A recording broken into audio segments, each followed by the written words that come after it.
Confiar en la voz del autor, la voz autorizada. Depositar en el bardo la confianza en su habilidad para trazar los vínculos, esos que los miembros de la tribu necesitan para sentirse a salvo. El bardo vincula el antes con el ahora, lo perdido con lo vivido, lo olvidado con el presente y lo incierto por venir. El tiempo de la representación se inició entonces cuando, una vez perdido el gran presente, la escucha se convirtió en confianza.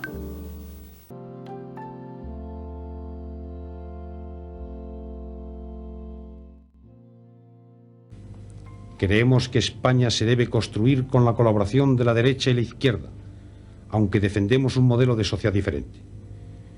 Y todo ello queremos lograrlo a través de la moderación, el diálogo y el pacto, porque nadie puede pretender que su verdad sea la única. Todo pueblo precisa de un mito, de un relato, que articulando el pasado y remitiéndose a un determinado origen dé sentido al presente. Habiendo vivido un proceso de cambio de régimen, hemos observado un proceso de cambio de relato, pues el relato histórico es, a su vez, fruto de su tiempo. Analizaremos cómo la transición, en su discurso equidistante en pos de construir una identidad nacional que facilitara el consenso, atentó frente a su futura identidad democrática.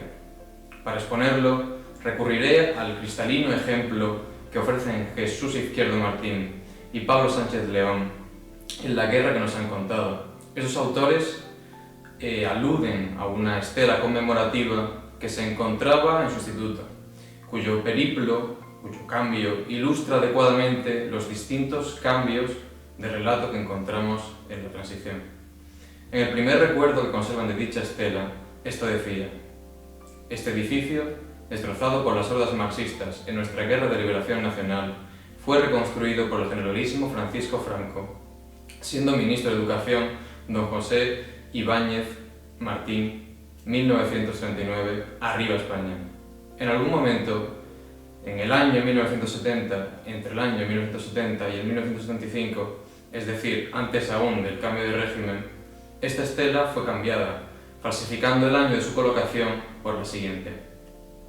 Este edificio, destrozado por los horrores de la guerra, fue reconstruido por el generalísimo Francisco Franco, siendo ministro de Educación don José Ibáñez Martín, 1979, arriba España. Vemos aquí un cambio de relato prístino. Lo que antes había sido la derrota de las hordas marxistas, relato sustentador del régimen franquista desde sus inicios, se había convertido en la vaga idea de los horrores de la guerra. Debido a los diversos procesos de cambio en el ideario de la ciudadanía que anunciaban una incipiente democracia, el primer relato se tornó insostenible.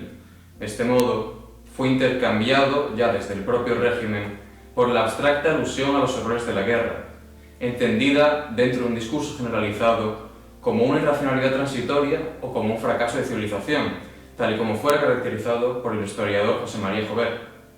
La interpretación de la guerra de 1936 como un drama colectivo no procede, por tanto, de la democracia, sino de la dictadura. Y, según deja ver con suficiente claridad el caso de esta falsificación, no es un legado que hemos heredado de la oposición al franquismo, sino que el propio régimen la adoptó y la fijó en monumentos conmemorativos. Lo que encontramos una vez iniciada la transición es silencio. En el ejemplo de la estela, el silencio se traduce en su retirada.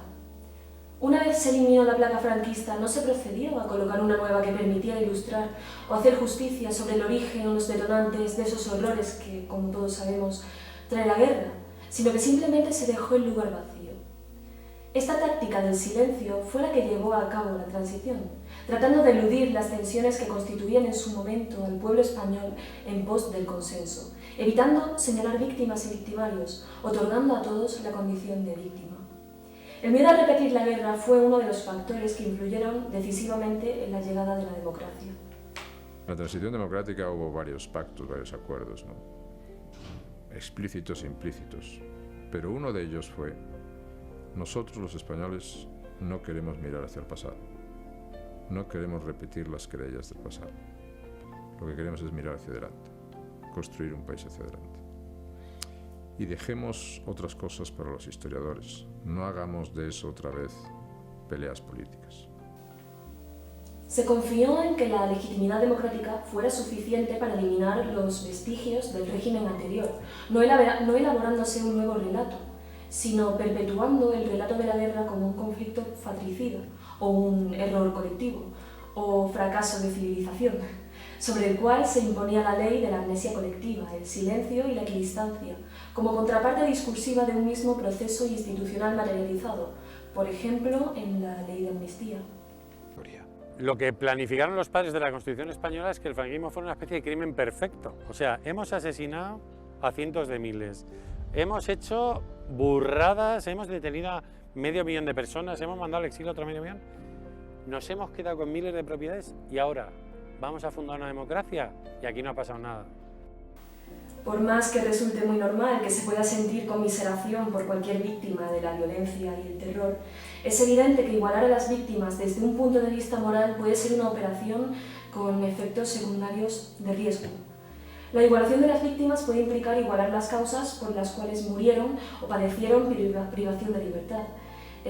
Acciones de estas características repercuten enormemente desde una óptica negativa en la estructuración de una memoria democrática sólida y bien fundamentada, ya que inducen a la confusión y a la creación de un consenso simulado y, por tanto, débil sobre cuáles deben ser los fundamentos de nuestro presente. La transición, en su búsqueda de consenso, atentó contra su propia condición democrática, pues la democracia ha de tener como nota esencial precisamente la no equidistancia con respecto a un régimen dictatorial.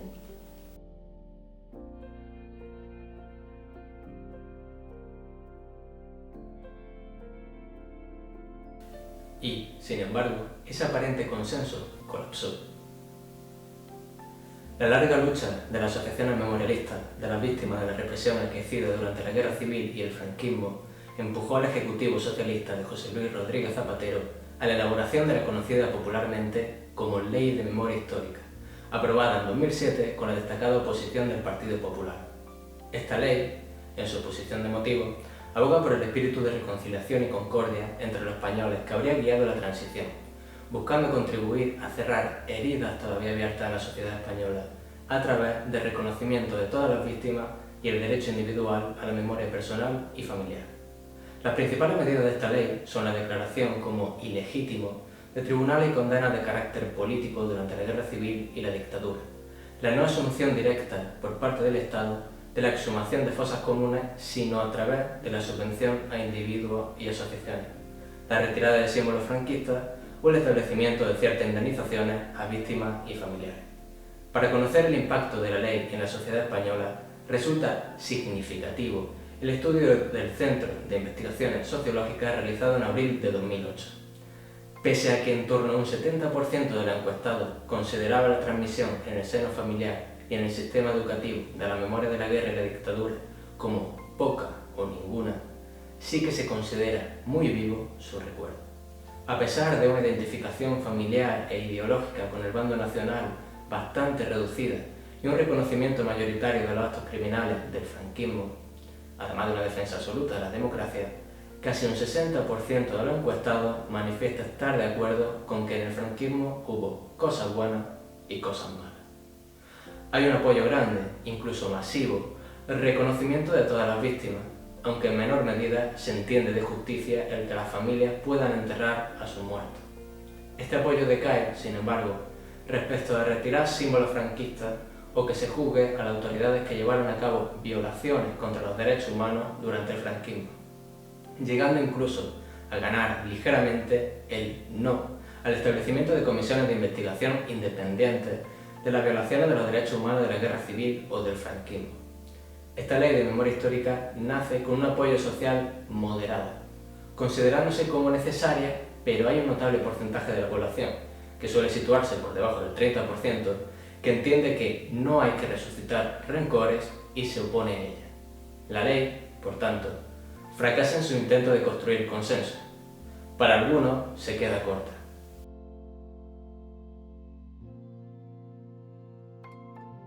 Para otros, va demasiado lejos y reabre heridas del pasado.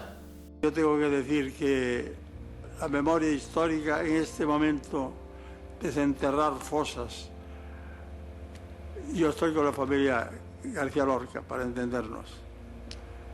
¿No le parece que debiera... No es el me momento? parece. ¿Y cuándo habría que hacerlo? Nunca. ¿No cree que esa gente tiene derecho, como ellos piden, como nos dicen a los medios de comunicación, de Yo- enterrar a sus muertos como ellos quieren? Supongo que sí. Y eso se puede hacer sin memoria histórica. Se puede hacer por un procedimiento más sencillo. Pero la memoria histórica, el ponernos a revolver en nuestro propio pasado, después de haber tenido en el siglo pasado 3 guerras carlistas, la famosa gloriosa, el golpe de Estado de Fernando VII, después el golpe de Estado militar de Cádiz, volver a empezar con eso, yo desde luego no lo firmo. Tenemos que recuperar un espíritu de concordia y de unidad perdido en gran medida, el espíritu de concordia y la unidad nacido en la transición española. Que eso no se hace removiendo tumbas, ni removiendo huesos, ni tirándose la cabeza. Se hace trabajando todos los días seriamente, pensando. Y la ley de memoria histórica es una catástrofe nacional porque conduce al enfrentamiento de nuevo. Preguntan que por qué no derogó la ley de la memoria histórica. Bueno, y ha dejado algunas medidas más del anterior de la del memoria gobierno de Zapatero. histórica, la asignación presupuestaria en los 4 presupuestos que ha hecho este gobierno, bueno, los 5, ha sido 0. La media es 0, porque fue 0 todos los años. 0. Bueno, oiga, ni ese tema ha generado aquí tampoco. Si es que en el pleno siglo XXI no puede estar de moda ser izquierdas, pues si son unos carcas, pues están todo el día con la guerra del abuelo, con las fosas de no sé quién. ¿Y qué será lo siguiente? La Cruz del Valle, todo el valle, las parroquias del barrio, arderán como en el 36. Desde luego, el gobierno que se ha instalado en la Moncloa está una y otra vez perdurando en el bloqueo, en el estancamiento, y Sánchez pretende que sea el propio Franco quien le saque de ese desastre. Así que sí, a mí me espanta la ley de memoria histórica y me espanta tener que remover heridas o abrirlas. Nosotros tenemos que estar por encima de esos debates y desde luego ahondar. La raíz del problema es que el siniestro Zapatero, para revivir la guerra civil, para echar a media España de la posibilidad de acceder democráticamente al poder, pactando con la ETA y con el separatismo catalán, se inventó la siniestra ley de memoria histórica que consiste en revivir la guerra civil. Y para otro, la reacción que genera es síntoma de un grave problema. No comprendo cómo un hombre de hoy puede estar contra eso, porque no se trata de juzgar ahora en un tribunal las responsabilidades de los que hicieron eso.